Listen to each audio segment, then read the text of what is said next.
procissão triunfante de Cristo. Chegou a contagem.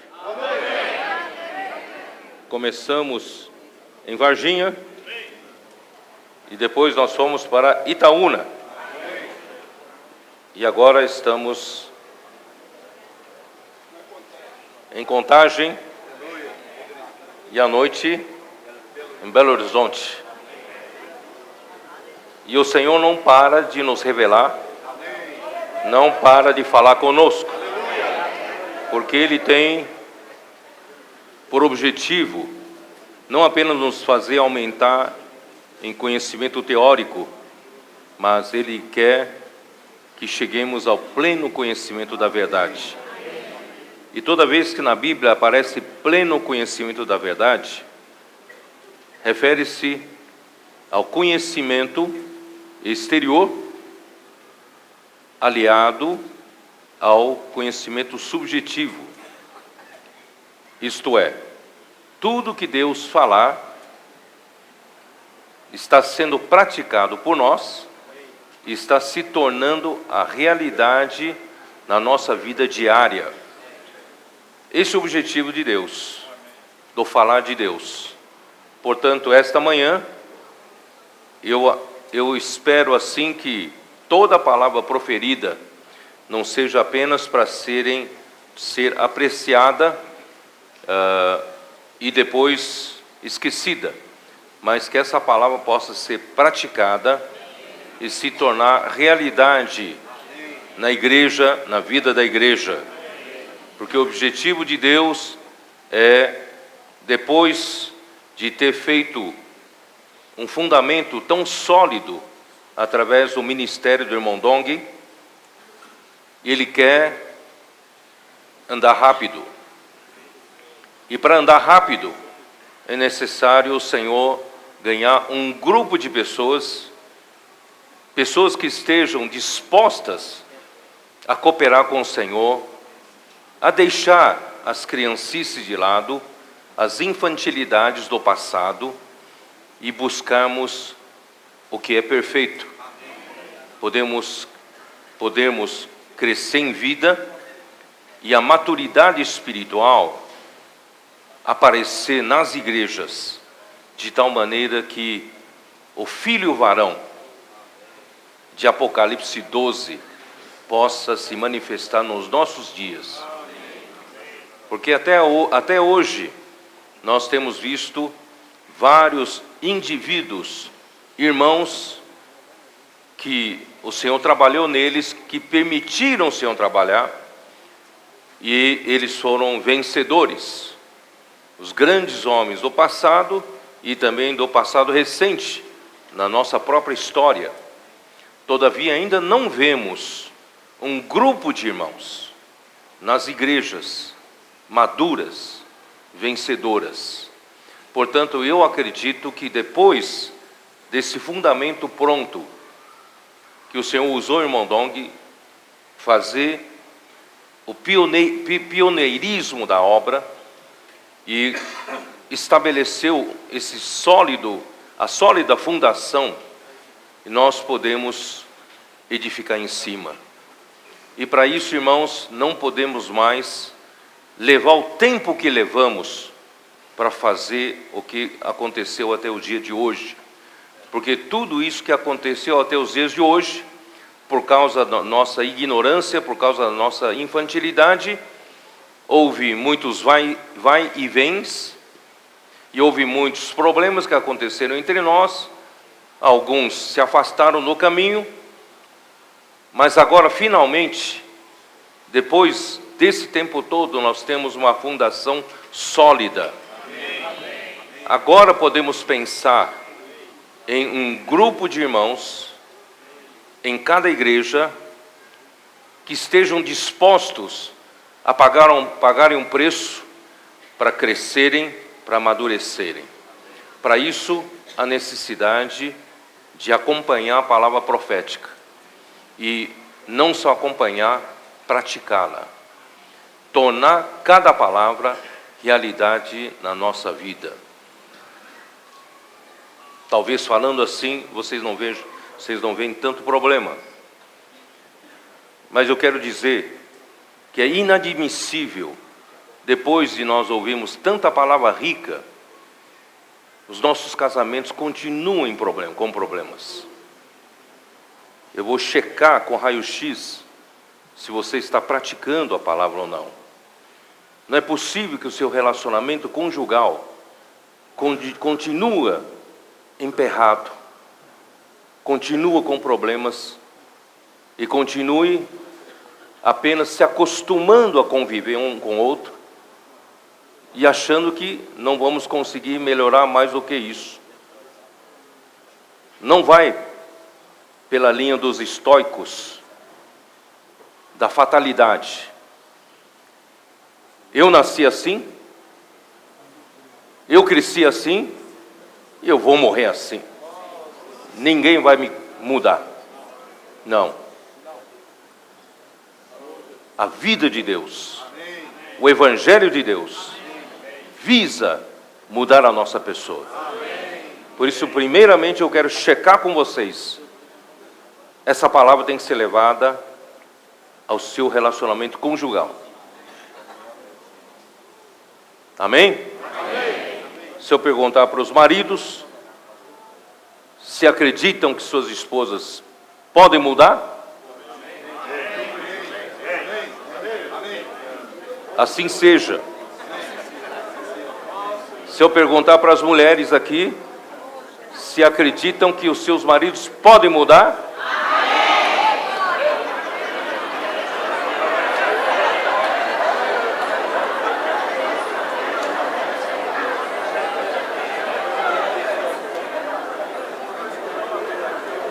mas em particular nós ouvimos muitos relatos de que não acredita que seu marido mude, não acredita que sua esposa mude. Mas, irmãos, desde que nós estejamos dispostos ao trabalhar de Deus, não há o que Deus não consiga mudar. A não ser que você blinde-se a si mesmo ao trabalhar de Deus. Assim Deus não consegue fazer nada. É por isso que tem pessoas que não serão vencedoras. Mas todo aquele que se abrir para o trabalhar de Deus, o Evangelho de Deus promete essa boa nova, que nós seremos salvos pela sua vida. Portanto, claro, eu digo, vida conjugal é para espetar um pouco vocês, mas isso se estende ao relacionamento familiar, relacionamento na vida da igreja, no serviço da igreja, no relacionamento com os vizinhos, no seu trabalho e na vida social e na rua. Nada é uma coisa estanque, tudo faz parte do nosso viver. Que o Senhor possa, de fato, pouco a pouco amadurecer um grupo de pessoas. Pessoas que vão facilitar o crescimento da igreja, a edificação da igreja. Como é dito lá em Filipenses, não é? Filipenses, quando estudamos o livro de Filipenses, como ali diz no capítulo 4, versículo 4 e 5, onde diz: alegrai-vos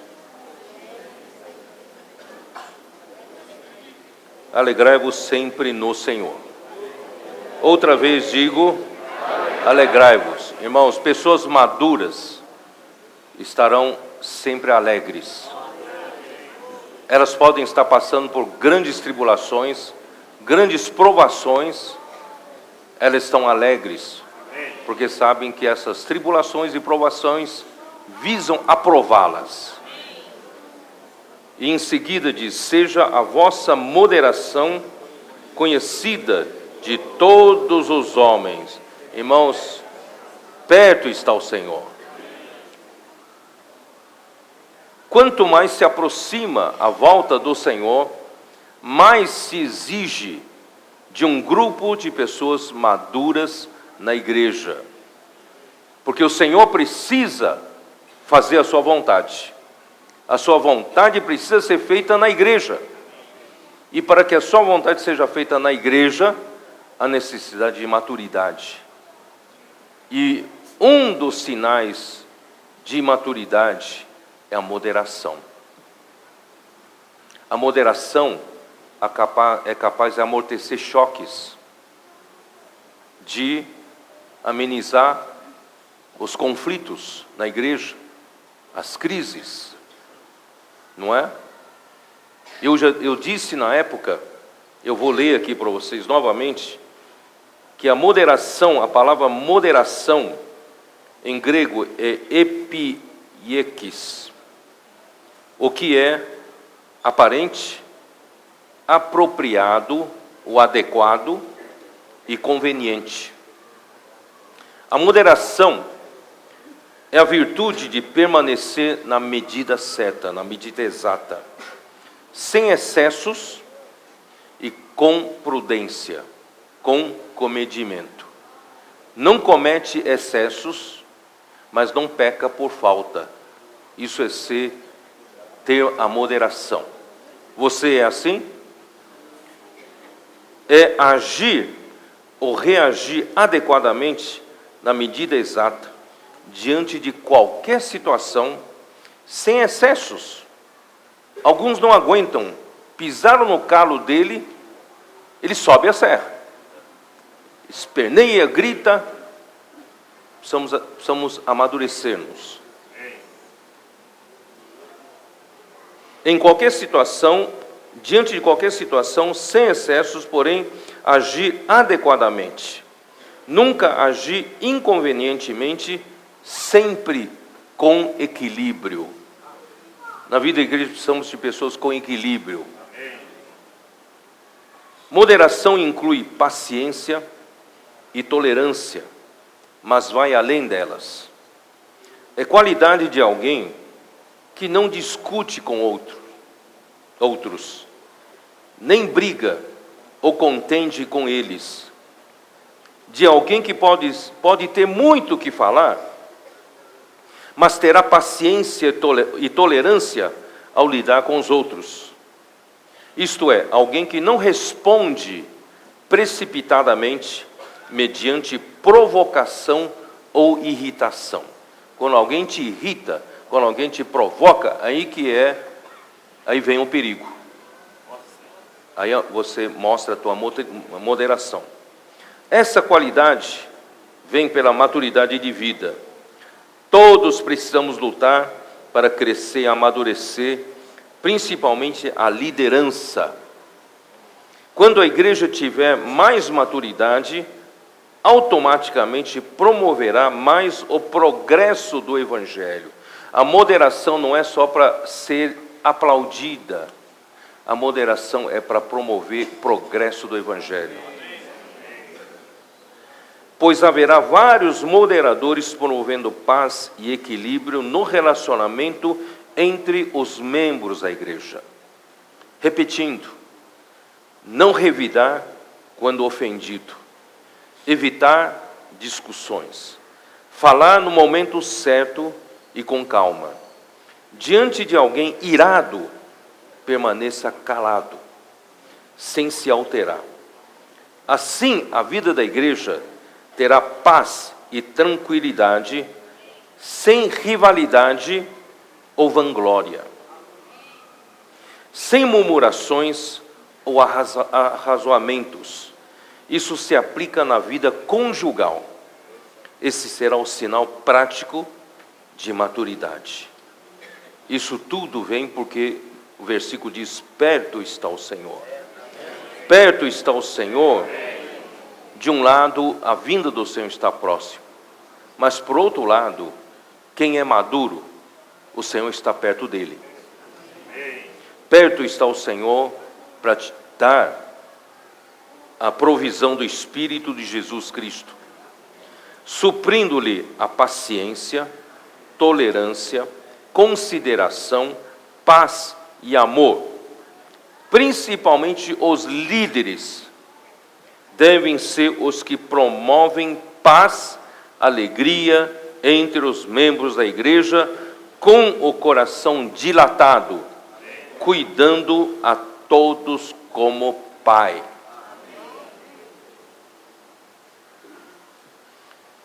Esse é o meu desejo, depois dessa série de palavras aqui em Minas, fazer com que em cada igreja, em cada região, possa haver um grupo de pessoas maduras.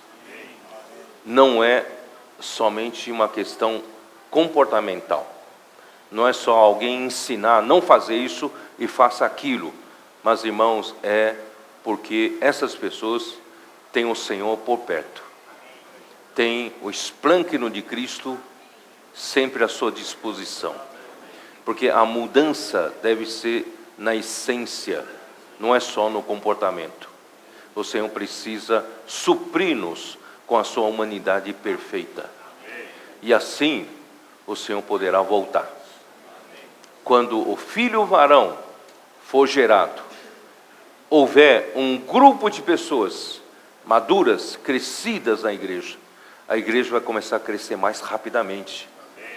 Nós vamos parar de dar voltas pelo deserto, como talvez fizemos por alguns anos. Está na hora de parar de dar voltas. Parar com críticas, parar com maledicências, parar com invejas, competições.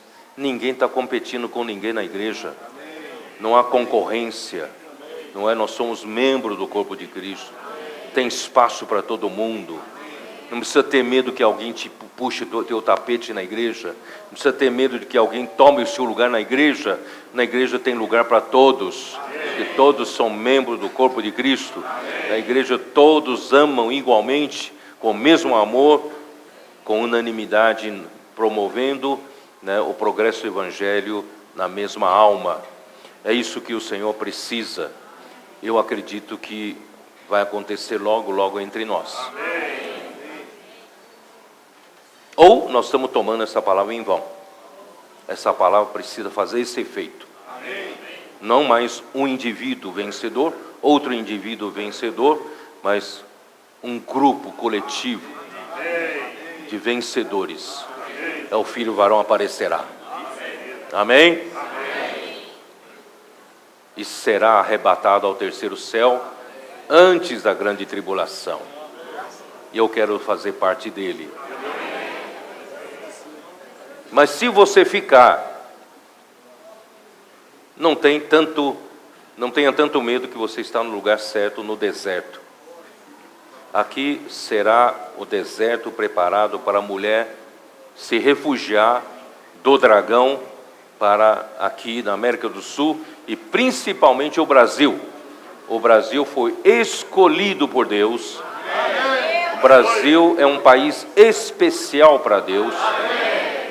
Não só para propagar, pregar o evangelho do reino, mas também preparar o lugar para receber os muitos filhos de Deus que virão pela perseguição da grande tribulação por anticristo, pelo dragão.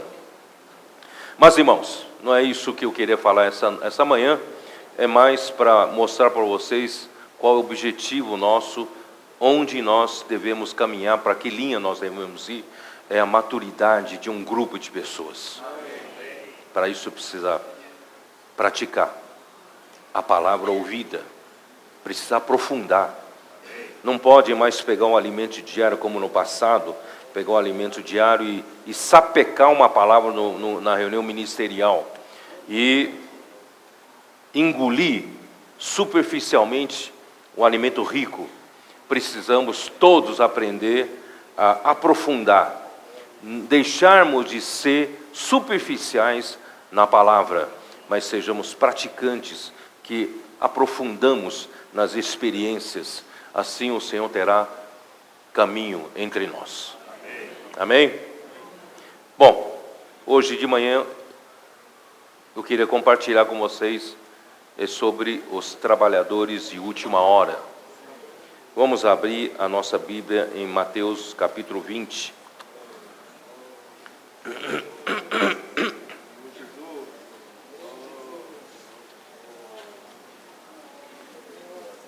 partir do versículo 1.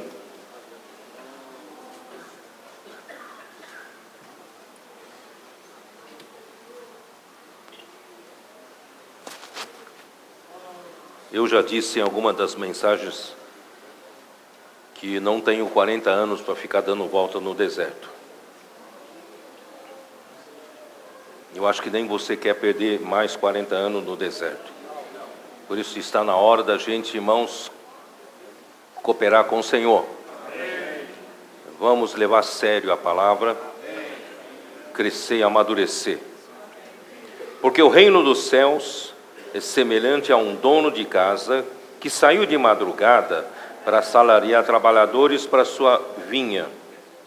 E tendo ajustado com os trabalhadores a 1 denário por dia, mandou-os para a vinha. Saindo pela 3ª hora, viu na praça outros que estavam desocupados. E disse-lhes: ide vós também para a vinha, e eu vos darei o que for justo. Eles foram. Tendo saído outra vez, perto da hora 6ª e da 9ª, procedeu da mesma forma. E saindo por volta da hora 1/10, encontrou outros que estavam desocupados e perguntou-lhes: por que estivestes aqui desocupados o dia todo? Responderam-lhe: porque ninguém nos contratou.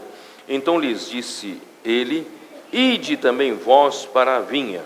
Ao cair da tarde, disse o senhor da vinha ao seu administrador: chama os trabalhadores e paga-lhes o salário, começando pelos últimos, indo até aos primeiros. Vindo os da hora 1/10, recebeu cada um deles 1 denário. Ao chegarem os primeiros, pensaram que receberiam mais, porém, também estes receberam 1 denário cada um.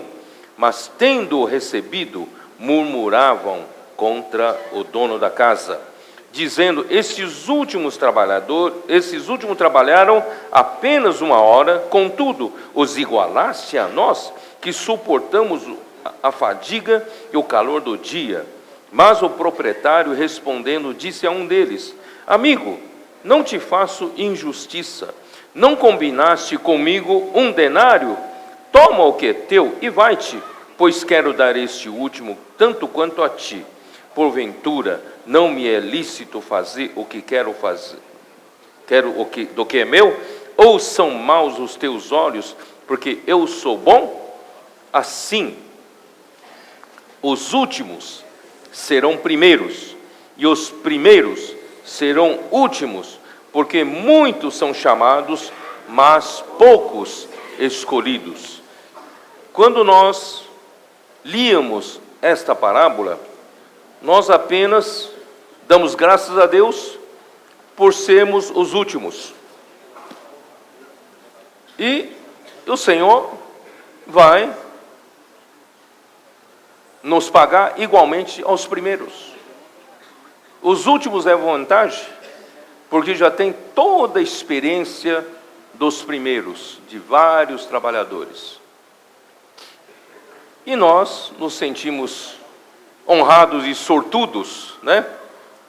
E graças a Deus que o Senhor vai nos agraciar de uma maneira especial. Mas vou dizer para vocês que tem motivo de ser. É que nós que não entendíamos, tem motivo de ser. Primeiramente eu quero alertar você. Deus aqui está mostrando um dono de casa.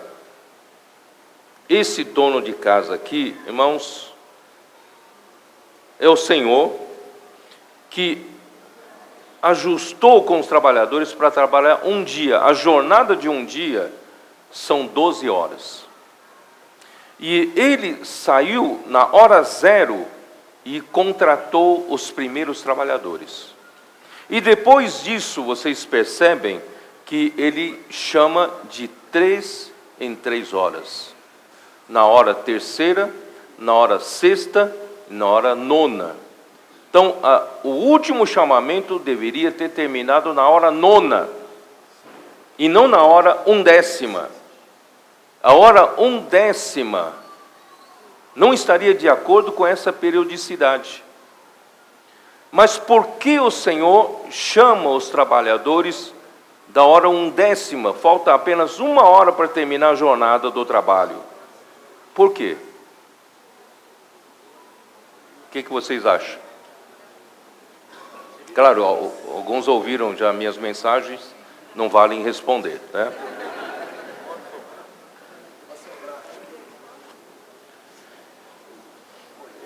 Vocês sabem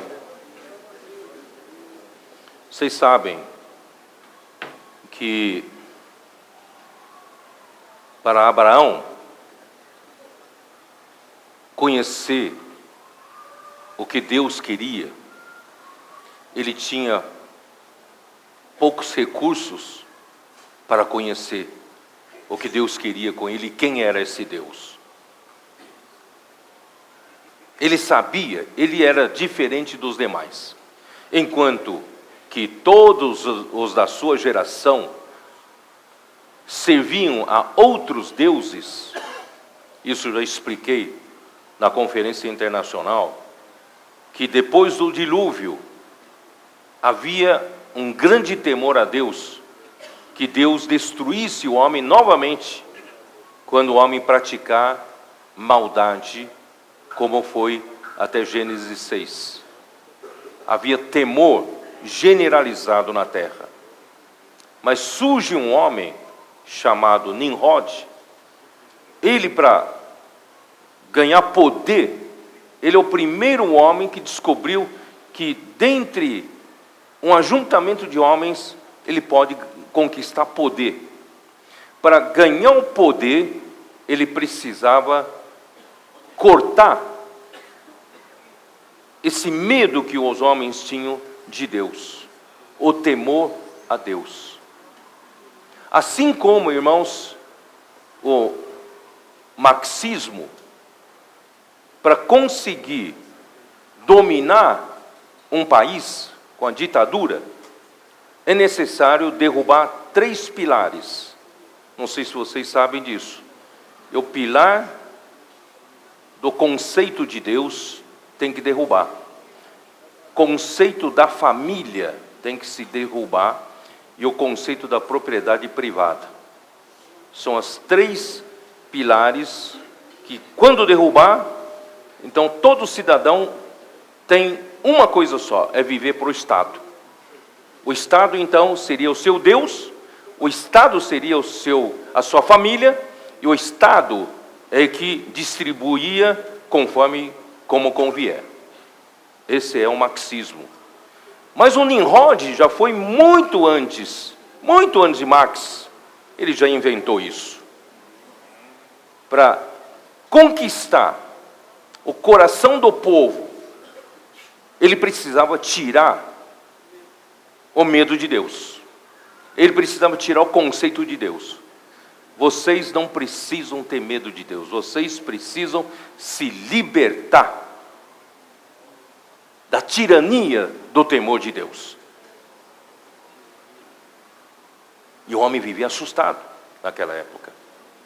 Vocês podem confiar em mim. Por isso ele era o valente caçador. Porque naquele tempo se vivia de caça. Ele garantia o suprimento de caça para o povo.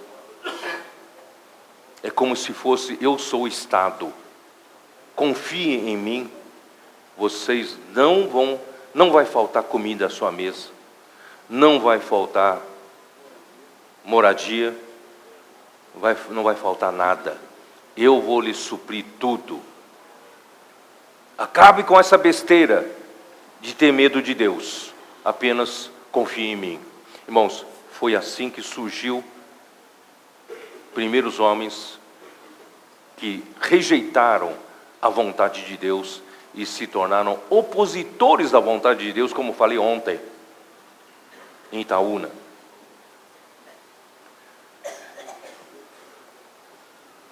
E derrubando a vontade de Deus, aparentemente é para exaltar a vontade do homem. Eu estou aqui para fazer minha própria vontade. Eu não estou preocupado mais em me preocupar com fazer a vontade de Deus. Eu tenho a minha vontade, ela precisa ser satisfeita, os meus interesses, não é isso? Que eu quero realizar sonhos da minha vida. Assim eram os homens daquela época, debaixo do governo de Nimrod. Assim fez com que cada um fosse egoísta, cada um pensava em realizar o seu próprio sonho, fazer a sua vontade se prevalecer e nada da vontade de Deus. Só que o homem percebe que o homem é limitado. Ele, para realizar alguns sonhos, ele descobre que precisa de ajuda de alguma divindade. Já que ele não quer contar com Deus, porque com Deus não negocia a sua vontade. Deus, ele faz prevalecer a sua vontade. Ele não negocia com você a sua vontade. Então, eles inventam outros deuses, invocam outros deuses para fazer a vontade do homem. Vocês entendem? Assim surgem os ídolos. Os ídolos foram criados pelo homem para realizar o sonho do homem, a vontade do homem. Eu crio um ídolo, eu preciso me enriquecer mais do que o meu vizinho. Se eu trabalhar com ele concorrendo no mercado, talvez nós não vamos viver uma vida de água com açúcar, mas eu quero ser muito rico. Eu vou ser mais esperto que ele. Eu vou fazer um ídolo chamado o Deus das riquezas. E eu vou começar a adorar esse Deus das riquezas. Eu vou começar a me sacrificar ao Deus das riquezas. A Bíblia já diz que o ídolo nada é. Não passa de um pedaço de pau, um pedaço de madeira, um pedaço de ouro, um pedaço de pedra, um pedaço de prata. Não é nada. Mas quando o homem prostra-se diante de um pedaço de pau, um pedaço de madeira, um pedaço de pedra, e adora e sacrifica, irmãos, mal sabe ele que a divindade a que ele se refere vem os demônios. E os principados e potestades dominam esse mundo tenebroso. E faz acontecer certas coisas, certos milagres na vida do homem, e o homem começa a dizer, opa, esse ídolo aqui funciona. Cuidado com isso. Não vai você por esse caminho. Você pensa que funciona, mas na verdade, e você pensa que ele é o seu servo, ele faz a sua vontade, mal sabe você que você acaba adorando o próprio diabo. Vocês se lembram de uma das tentações de Jesus? Quando Satanás disse a Jesus, dá uma olhada aos reinos desse mundo e à glória destes. Todas essas coisas me foram dadas. Se você, prostrado, me adorar, eu vou te dar tudo isso. Você que adora um ídolo para benefício próprio, mal sabe você, quando você se prostra diante desse ídolo, você está se prostrando diante do diabo. Você vira um servo do diabo. O homem não queria ser o servo de Deus, mas acabaram sendo o servo do diabo. Era essa a geração pós-dilúvio, quando Abraão nasceu. 352 anos depois do dilúvio, Abraão nasceu nesse ambiente. À sua volta, todos adoravam a outros deuses, inclusive seu pai. Pasme. E que talvez ele tivesse um pensamento diferente dos outros. Talvez ele tivesse pensado, não é possível que não haja um Deus único que tivesse criado este mundo. Porque ele via o sol nascer todo dia, regularmente, ele via o sol se pondo e a lua nascer. Ele via as estações do ano repetidamente. Então, não é possível que não haja um Deus que criou tudo isso. Não é possível que esteja fragmentado com Deus da riqueza, Deus da fertilidade, Deus da agricultura, da colheita, Deus isso, Deus aquilo. Irmãos, deve haver um Deus único que criou esse universo. Então, no seu coração, ele já não adorava, não tinha um coração para os ídolos. Ele já tinha um coração de busca ao Deus verdadeiro. E Deus lhe apareceu. O Deus da glória apareceu a Abraão. Isso está em Atos capítulo 7, não é isso?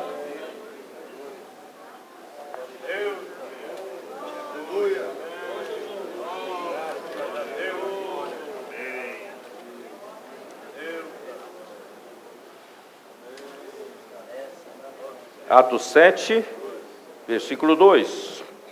Estevão respondeu: varões, irmãos e pais, ouvi. O Deus da glória apareceu a Abraão, nosso pai, quando estava na Mesopotâmia, antes de habitar em Harã, e lhe disse: sai da tua terra e da tua parentela e vem para a terra que eu te mostrarei. Então saiu da terra dos caldeus e foi habitar em Harã, e dali, com a morte de seu pai, Deus o trouxe para esta terra em que vós agora habitais. Então, no meio daquela situação de idolatria predominante, ele recebeu a visita do Deus da glória. Era a sua única fonte de conhecimento, de conhecer Deus. Ele não tinha a Bíblia na mão, você tem. Ele não tinha a Bíblia na mão. Ele não tinha outra fonte de informação. Nem seu pai lhe podia dar nenhuma informação, porque seu pai fabricava ídolos. Ele dependia única e exclusivamente Deus falar com ele. E Deus lhe apareceu, o Deus da glória lhe apareceu e falou-lhe. Irmãos, a fé dele foi crescendo, ele foi conhecendo esse Deus, conforme Deus lhe aparecia e conforme Deus lhe falava. Irmãos, vocês estão começando a me entender? Eu estou falando dos trabalhadores que o Senhor chamou na hora zero. Abraão foi chamado na hora zero. Não tinha nada, não tinha recurso, não sabia, como você, a economia de Deus. Você sabe o que é a economia de Deus? Você sabe hoje sobre o plano de Deus.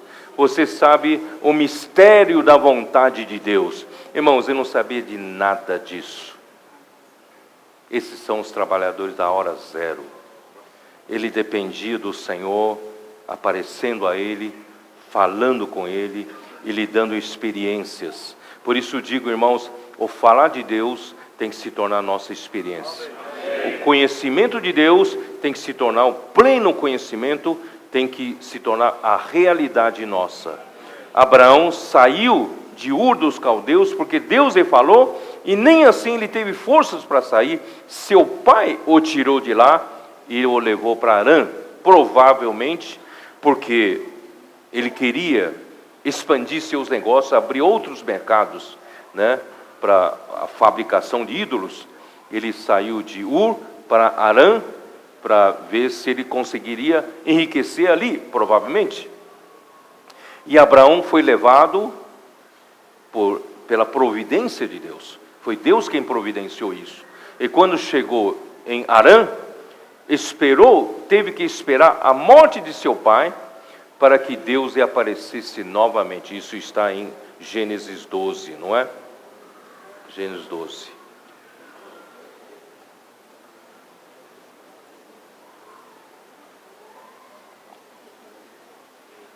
Quando seu pai morreu, versículo 1 de Gênesis 12, ora, disse o Senhor a Abraão, sai da tua terra, da tua parentela e da casa de teu pai, e vai para a terra que te mostrarei. De ti farei uma grande nação, e te abençoarei, e te engrandecerei o nome. Se tu uma bênção, abençoarei os que te abençoarem, e amaldiçoarei os que te amaldiçoarem. Em ti serão benditas todas as famílias da terra. Irmãos, a segunda vez Deus lhe aparece em Harã e convocando-o a sair para a terra de Canaã.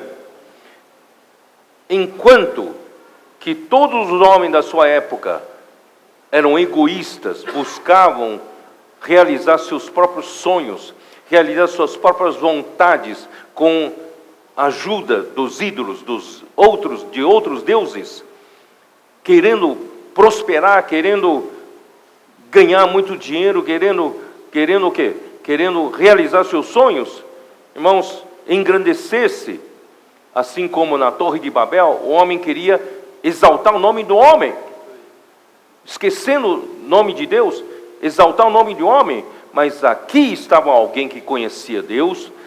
Por pouco que Deus lhe apareceu, ele passou a conhecer a Deus. E ali, irmãos, ele não buscou sua própria vontade. Antes, Deus é que lhe exaltou. Aqui diz, de ti farei uma grande nação. Porque Deus precisava de uma nação que seja um povo de propriedade exclusiva de Deus. No meio desse povo pagão, Deus precisava de um povo dele, que o servisse, que o adorasse, né? Então, Abraão foi esse início. E te engrandecerei o nome. Irmãos, enquanto que o homem procura exaltar seu próprio nome, no fim, todo soberbo será abatido. Mas você, Abraão, que não procura exaltar seu próprio nome, Deus vai engrandecer o teu nome. Amém. Se tu uma bênção. Irmãos, não tem coisa maior do que o Senhor dar a sua bênção para nós. Amém. Quando a bênção de Deus estiver sobre nós, claro que tem condições para estar sobre nós, tudo que fizermos, irmãos, mesmo Abraão errando pela infantilidade, por falta de comida, na fome na terra de Neguebe, desceu para o Egito, ainda assim a bênção de Deus estava com ele. Ainda que ele foi expulso do Egito pelo faraó, porque o faraó disse, o que você fez? Você mentiu. Eu quase cometi essa aberração tomando a tua mulher por mulher, e Deus já está me castigando. Vai embora dessa terra. Enviou soldados para escoltar até ver Abraão e os seus saírem da terra do Egito. Ele foi embora dessa forma. Não foi uma forma honrosa, não. Foi dessa forma. Mas, antes de acontecer isso, o faraó já tinha dado muita riqueza para ele. Ele se enriqueceu muito. Mas o coração dele não estava nesse patrimônio aqui na terra. Por isso fez dele um homem diferente. Ele não estava aqui buscando o seu próprio benefício, né? Então Deus disse, abençoarei os que te abençoarem, amaldiçoarei os que te amaldiçoarem, em ti serão benditas todas as famílias da terra. Irmãos, ter a bênção de Deus não tem coisa melhor. Todas as pessoas que te abençoam, você será abençoada. Toda pessoa que te amaldiçoar, você será amaldiçoada. Porque nós temos a bênção do Senhor. Amém. Não tem coisa melhor. Eu também digo isso, irmãos, como a igreja. A igreja tem a bênção do Senhor. Amém. Quem amaldiçoa a igreja, será amaldiçoado. Quem abençoa a igreja, será abençoado. Amém. E assim, a fé de Abraão foi crescendo. Ele teve experiências difíceis, amargas, mas o coração dele mantinha-se puro. Salmo 51, não é isso? Salmo 51, 10, não fala isso? Davi queria ter esse mesmo coração, né, que Abraão tinha. 51:10. Cria em mim, ó Deus, um coração puro e renova dentro de mim um espírito inabalável. Irmãos, eu só quero ter um coração puro. As riquezas da terra não estão no meu coração. Tem muitos bens, patrimônio, dinheiro na conta, não estava no coração de Abraão. Tanto é que quando ele precisava se separar de Ló, ele não negociou com Ló: Ló, você se enriqueceu graças a mim, então eu vou te dar um tanto, você vai embora, tá? Essa terra aqui é minha, Deus me deu essa terra. Ele não, ele falou assim: Ló, escolhe você, para onde você quer ir. Você tem a prioridade de escolha. Você vai para a direita, eu vou para a esquerda. Se eu vou para a esquerda, eu vou para a direita. Irmãos, Abraão não tinha avareza, não tinha ambição no seu coração. Nada disso estava, o quê? Era importante para ele. Deus, logo em seguida, quando Ló se apartou dele, Deus falou: esse lugar onde você está, é aqui mesmo, não é isso? Você sobe um alto monte, olha para o norte, para o sul, para o leste, para o oeste, onde você conseguir ver essa terra, eu te darei. Assim, irmãos, para quem não tem ambição, ele não, mesmo assim, quando Abraão morreu, ele não tinha um palmo de terra, somente comprou uma terra ali para sepultar a sua mulher, na caverna de Macpela, e ele não tinha terra. E Hebreus capítulo 11 nos explica que ele aguardava uma cidade que tem fundamentos. Ele aguardava uma pátria celestial. Não é herança aqui na terra. Irmãos, nós também devemos ter esse coração puro. Não estamos servindo a Deus por algum benefício próprio. Não estamos servindo a Deus por um patrimônio, por uns bens, ou nem mesmo pelo bem-estar. Nós servimos ao Senhor com um coração puro. E que o Senhor possa nos dar um coração puro e um espírito inabalável. Ninguém venha nos abalar desse caminho. Alguns podem dizer: não é bem assim, está vendo? Você serviu tantos anos ao Senhor, você não tem nada. Aleluia, que eu não tenho nada, mas eu tenho tudo. Então, irmãos, esse é o caminho de Abraão. Não tenho tempo aqui de explicar da falha. Ele precisava ter um filho para cumprir a promessa de Deus, que deu para ele e a sua descendência. Ele lembrou a Deus que ele não tinha descendência, porque Deus não lhe deu filho. A sua esposa era estéril. Aí ele deu um jeito com a sua esposa, com a Sara, teve Ismael. E depois de 13 anos que Ismael nasceu, Deus lhe apareceu dizendo: eu sou Deus Todo-Poderoso, eu sou Deus El Shaddai, Deus Todo-Poderoso e Todo-Suficiente, eu sou o teu provedor, anda na minha presença e ser perfeito. Você precisa de um filho. Aos olhos humanos é impossível ter esse filho. Não arranje métodos humanos para ter esse filho. Eu prometi, eu vou te dar. Eu sou Deus El Shaddai. E logo um ano depois nasceu Isaac. Vocês estão vendo que Abraão foi aprendendo com o Senhor sem uma fonte de conhecimento externo. Tudo que Deus lhe falava, imediatamente ele experimentava e virava, incorporava-se no seu viver. Irmãos, é isso que eu quero falar para você. Hoje, nós temos tantas fontes de informação externa. Nós temos a Bíblia, nós temos o alimento diário, nós temos os livros, nós temos as conferências, nós temos as reuniões da igreja. temos o grupo familiar, nós temos pregação do Evangelho, irmão, nós temos tanta coisa, e eu temo que nós temos mais recursos externos e pouca realidade interna. Isso precisa inverter. Amém. Eu não estou dizendo que ter recurso externo seja ruim, não, é bom, mas esses recursos externos do conhecimento de Deus precisam se tornar nossa realidade. Você precisa viver. Você precisa ouvir a palavra e transformar no seu viver diário. Amém? Ele levou a vida inteira para Abraão conhecer esse Deus.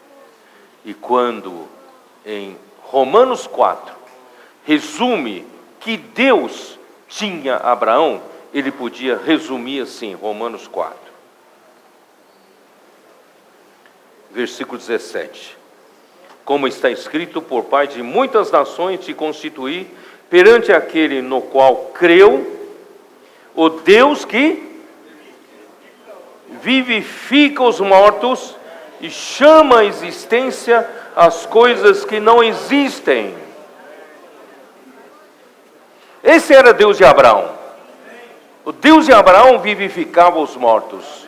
O Deus de Abraão chama à existência as coisas que não existem.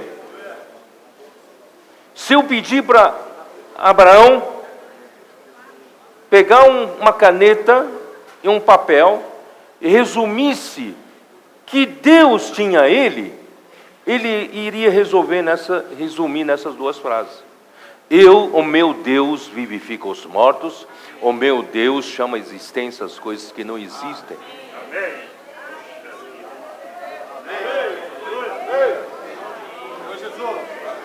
Eu vou fazer o mesmo desafio com você. Pega um papel, uma caneta, escreva que Deus você tem. Na sua experiência. Você é capaz de escrever? Capaz de escrever? Eu pedi isso em alguns lugares.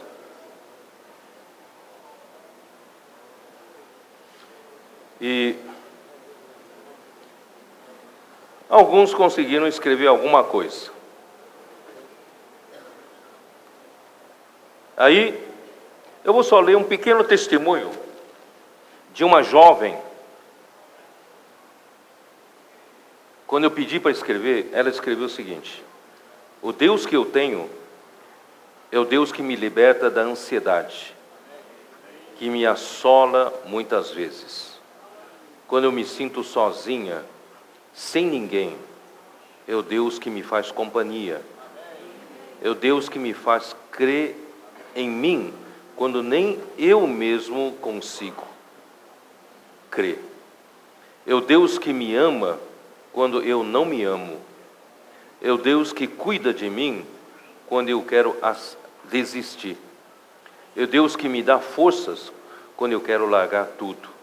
É o Deus que me faz continuar, é o Deus que me faz feliz, é o Deus que cuida de mim, é o Deus que eu amo. Amém. E você? Que Deus você tem? Consegue fazer esse resuminho? Precisa fazer agora. Faça hoje à noite. Entrega para o irmão responsável da sua igreja. Nós queremos reunir esse material, os irmãos mandam para mim. Eu quero saber que Deus você tem. Durante esses anos todos de vida da igreja, da experiência com Deus, que Deus você tem.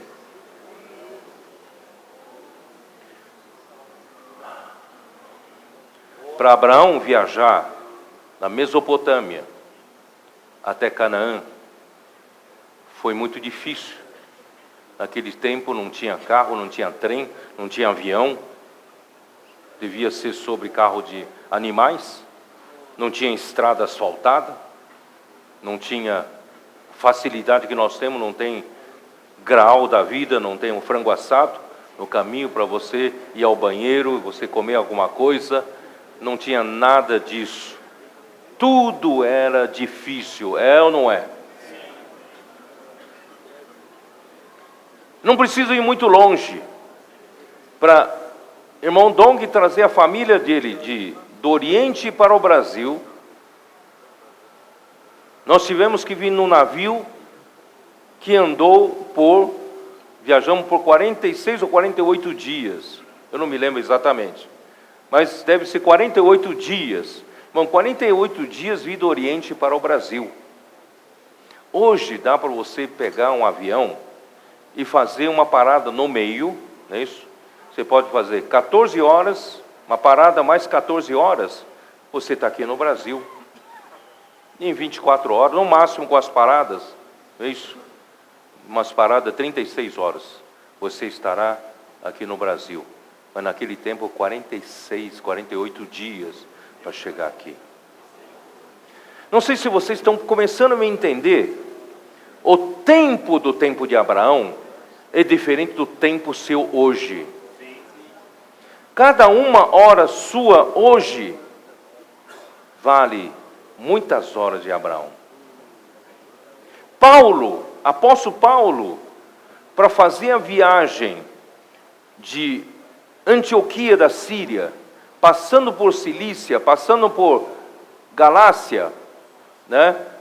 E chegando em Troade, atravessar pelo barco, indo para Macedônia, de Macedônia descendo para Caia, para Corinto, para Atenas, Corinto.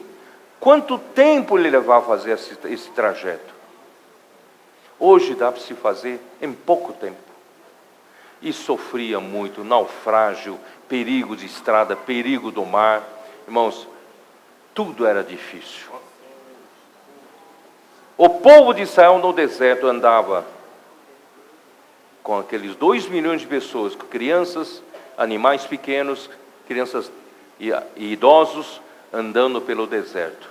Irmãos, e nós hoje, para vir nessa viagem, saindo de Varginha para cá, de Varginha para Itaúna foram 3 horas. Itaúna para cá, 1 hora, não é isso? 1 hora, 1h30. Se fosse naquele tempo, seriam semanas para conseguir fazer a mesma coisa que nós fizemos hoje.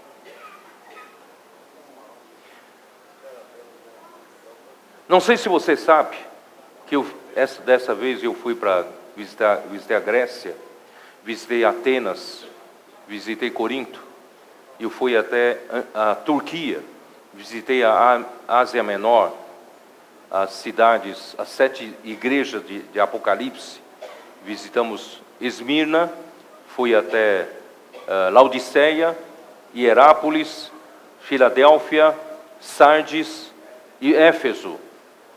Irmãos, em todos esses lugares eu percebi como a vida de antigamente, tudo era muito mais difícil. Muito mais difícil. Ainda que eles viviam no apogeu do Império Romano, com as grandes construções romanas, para romanos tudo era grande, tudo tinha que fazer grande, né? Irmãos, eu como engenheiro, até para construir um templo grande, precisavam de várias colunas, uma do lado da outra, porque não tinha condições de fazer uma viga grande, como hoje nós temos através do concreto armado, ou de aço. É tudo feito de pedras. E pedra não suporta, não tem a resistência à tração, então é fácil, como uma viga, é fácil de fissurar e cair a pedra. Era tudo muito mais difícil. E hoje, irmão, nós temos tudo mais fácil. Nos reinos de antigamente daquela época, eu fui visitar na Turquia, tem um museu, tem uma parte só dedicada ao departamento, devia ter um ministério que cuidava do templo, nos reinos antigos. Você sabe que uma coisa que você não dá muito valor, hoje, o meu celular indica a hora aqui, tá vendo? Indica a hora.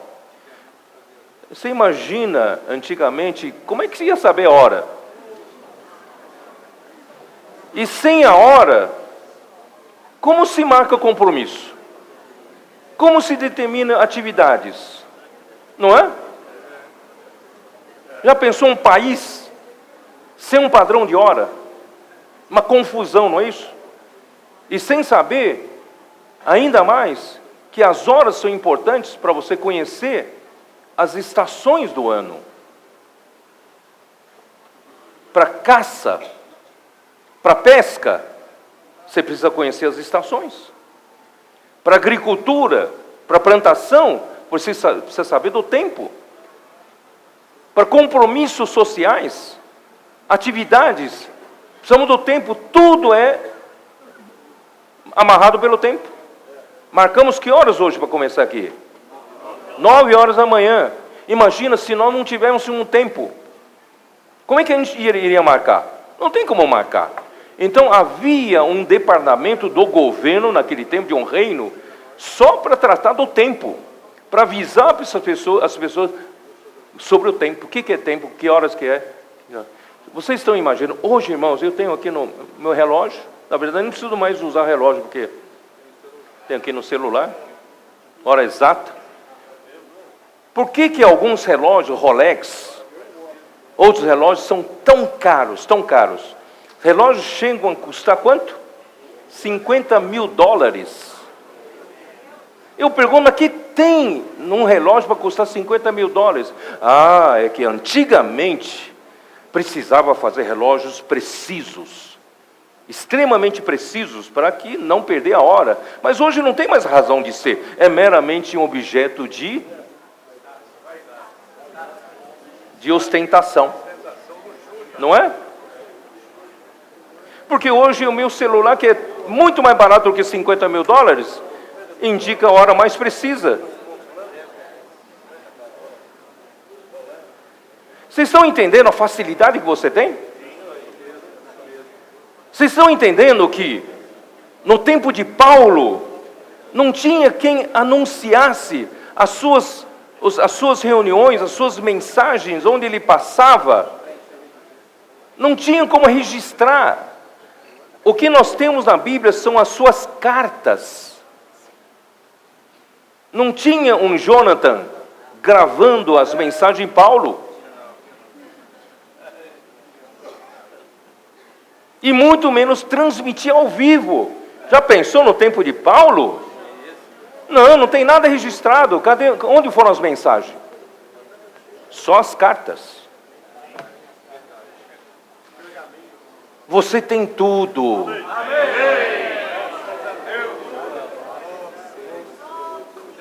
Não é correto, não é justo também que o Senhor cobre mais de você? É ou não é correto? Comparar você com o tempo de Abraão, a sua única hora deve valer 12 horas de Abraão. Porque Abraão começou da hora 0. A sua única hora deve valer 9 horas do tempo do povo de Israel. E a sua única hora deve valer 6 horas do tempo dos apóstolos. E a sua única hora deve valer 3 horas no tempo do Watchman Nee. Vocês concordam comigo? Por isso o Senhor abriu uma exceção, chamou trabalhadores de última hora. Porque essa última hora é determinante. Essa última hora, irmãos, com toda a tecnologia, toda a facilidade que nós temos hoje, é para fechar tudo que o Senhor queria fazer, quis fazer aqui na terra.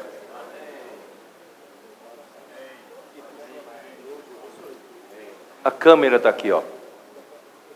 Não só vocês estão assistindo, tem muita gente assistindo. A igreja em Varginha está assistindo ao vivo.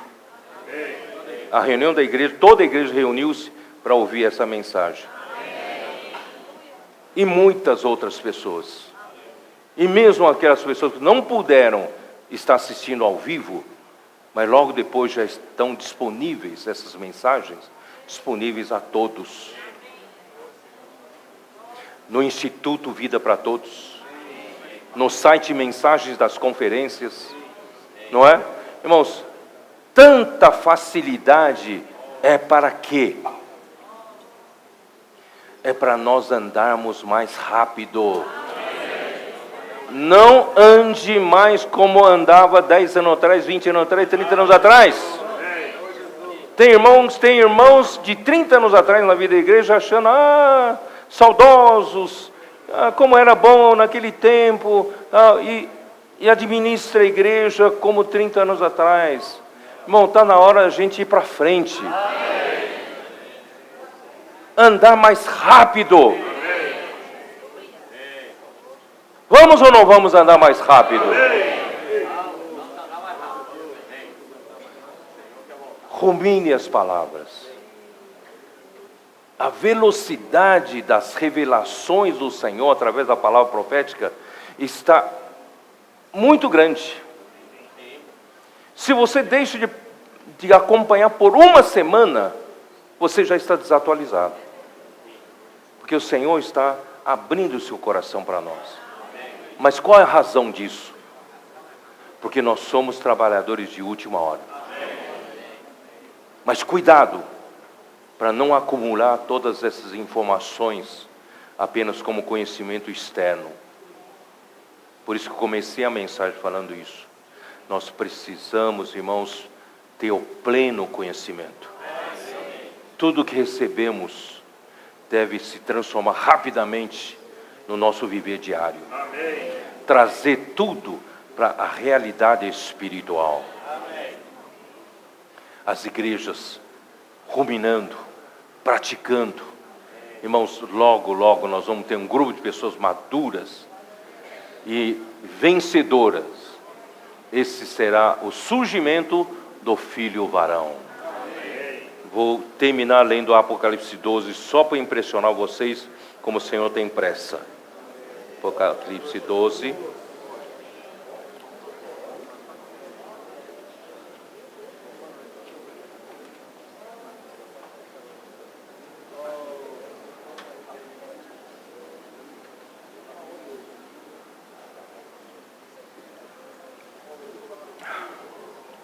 Viu-se grande sinal no céu, a saber, uma mulher vestida do sol, com a lua debaixo dos pés, e uma coroa de 12 estrelas na cabeça, que achando-se grávida, grita com as dores de parto, sofrendo tormentos para dar à luz. Viu-se também um outro sinal no céu, e eis um dragão grande, vermelho, com 7 cabeças, 10 chifres, e nas cabeças 7 diademas. A sua cauda arrastava a terça parte das estrelas do céu, as quais dançou para a terra, e o dragão se deteve em frente da mulher que estava para dar à luz, a fim de lhe devorar o filho quando nascesse. Irmãos, essa mulher universal, essa mulher é a totalidade do povo de Deus aqui na terra, a totalidade. E nós somos trabalhadores de última hora.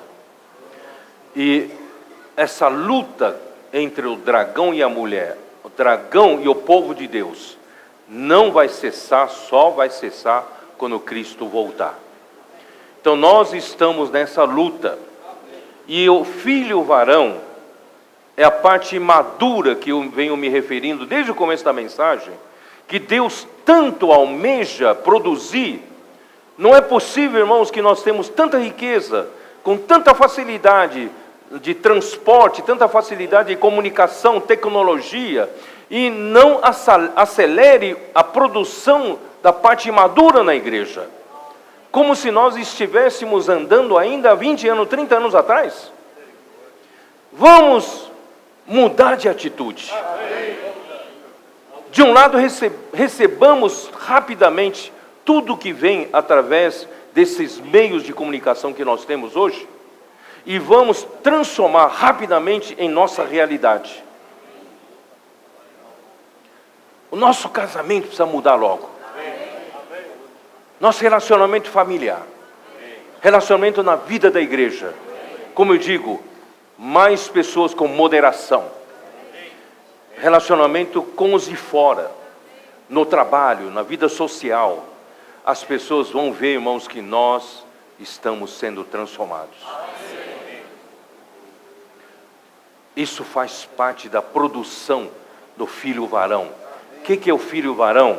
É o filho que está no ventre dessa mulher que representa todo o povo de Deus. E até hoje nós não vemos ainda um conjunto de vencedores que é representado pelo filho varão. São indivíduos ao longo dos séculos da história da igreja, foram vencedores também no tempo dos patriarcas e do tempo do povo de Israel. Alguns foram vencedores, indivíduos. Mas nós estamos já no tempo final de Apocalipse 12. Está na hora de produzir o filho varão. E o dragão está de boca aberta, esperando devorar quando nascesse o filho varão. Por isso, são tantas as dificuldades para você amadurecer, para você crescer. Porque ao mesmo tempo que nós temos as facilidades, o mundo também entra na nossa vida com muito mais facilidade. Não é? O dragão está com a boca aberta, também com a tecnologia moderna. E nós precisamos nos vigiar. Dedicar-nos exclusivamente para o Senhor. Tomar a palavra seriamente. Viver a vida da igreja seriamente. Não faça nada que prejudique os irmãos. Faça nada que prejudique a igreja. Faça nada que prejudique a obra do Senhor. Pelo contrário, vamos orar juntos uns pelos outros, suportando uns aos outros, para que mais pessoas amadureçam nessa época, na nossa época, não é? E o Senhor possa fazer produzir logo esse filho varão. E quando esse filho varão, versículo 5, nasceu-lhe, pois, um filho varão, que há de reger todas as nações. Quem quer reger as nações? Eu quero reger as nações. Com cetro de ferro. E o seu filho foi arrebatado para Deus até ao seu trono. Irmão, nós vamos visitar o trono de Deus primeiramente. Vamos ser os primeiros a visitarem o trono de Deus no terceiro céu. Os irmãos que amadurecerem coletivamente. A mulher, porém, fugiu para o deserto, onde lhe havia Deus preparado lugar para que nele a sustentem durante 1260 dias, que são exatamente 3 anos e meio. E esse lugar, irmãos, a mulher fugiu para o deserto, exatamente onde você está. É nesta terra. Então nós temos 2 incumbências. A primeira incumbência é preparar o filho varão. A palavra profética está no nosso meio. Temos que pegar isso como privilégio e sermos os primeiros a ganhar vantagem em cima disso, que é amadurecer logo. Nós temos essa tarefa de produzir o filho varão entre nós. Por isso os irmãos estão indo na África, pagando um preço na África, porque o Senhor também tem uma porção de santos que precisa amadurecer também na África, na Europa, na Ásia, na América do Norte, na América Central, né? Em todo lugar, o Senhor precisa amadurecer esse Filho de Deus, mas principalmente entre nós, irmãos. Não temos desculpa, nós temos a vida da igreja, nós temos a palavra, nós temos tudo, não é isso? Então, irmãos, essa é a nossa primeira missão, produzir o filho varão com a participação de maior número possível de pedir irmãos aqui. E em segundo lugar, precisamos preparar esse lugar. Mesmo que você diga, eu vou ser o filho varão, vou ser arrebatado ao céu, mas cuida bem desse lugar. Até mesmo esse local de reuniões. A estrutura da igreja, cuida bem, porque virão pessoas que precisarão ser sustentadas no deserto durante 3 anos e meio. Nós vamos manter a estância Árvore da Vida também prontinha para isso, né? E todas as estruturas das igrejas serão para sustentar no deserto essa mulher, não é isso? Ó Senhor Jesus. Bom, também tem os versículos de 13 até 17, né? Mas, vamos ler, versículo 10. Então ouvi grande voz do céu proclamando: agora veio a salvação, o poder, o reino do nosso Deus e a autoridade do seu Cristo, pois foi expulso o acusador de nossos irmãos, o mesmo que os acusa de dia e de noite diante do nosso Deus. Eles, pois, o venceram por causa do sangue do Cordeiro e por causa da palavra do testemunho que deram, e mesmo em face da morte, não amaram a própria vida. Por isso, festejai, ó céus, e vós, os que neles habitais. Ai da terra e do mar, pois o diabo desceu até vós, cheio de grande cólera, sabendo que pouco tempo lhe resta. Vocês que são trabalhadores de última hora, têm uma responsabilidade multiplicada. Vamos cingir nossos lombos, vamos trabalhar mais do que os outros, como Paulo disse em 1 Coríntios 11, antes mais do que todos eles, eu trabalhei muito mais do que todos eles, mas não sou eu, é a graça de Deus comigo.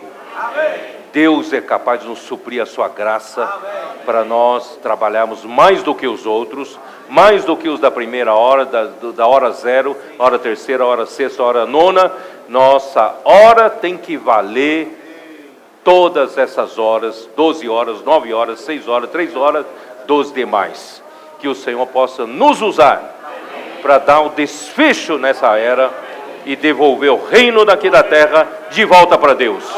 Jesus é o Senhor. Amém.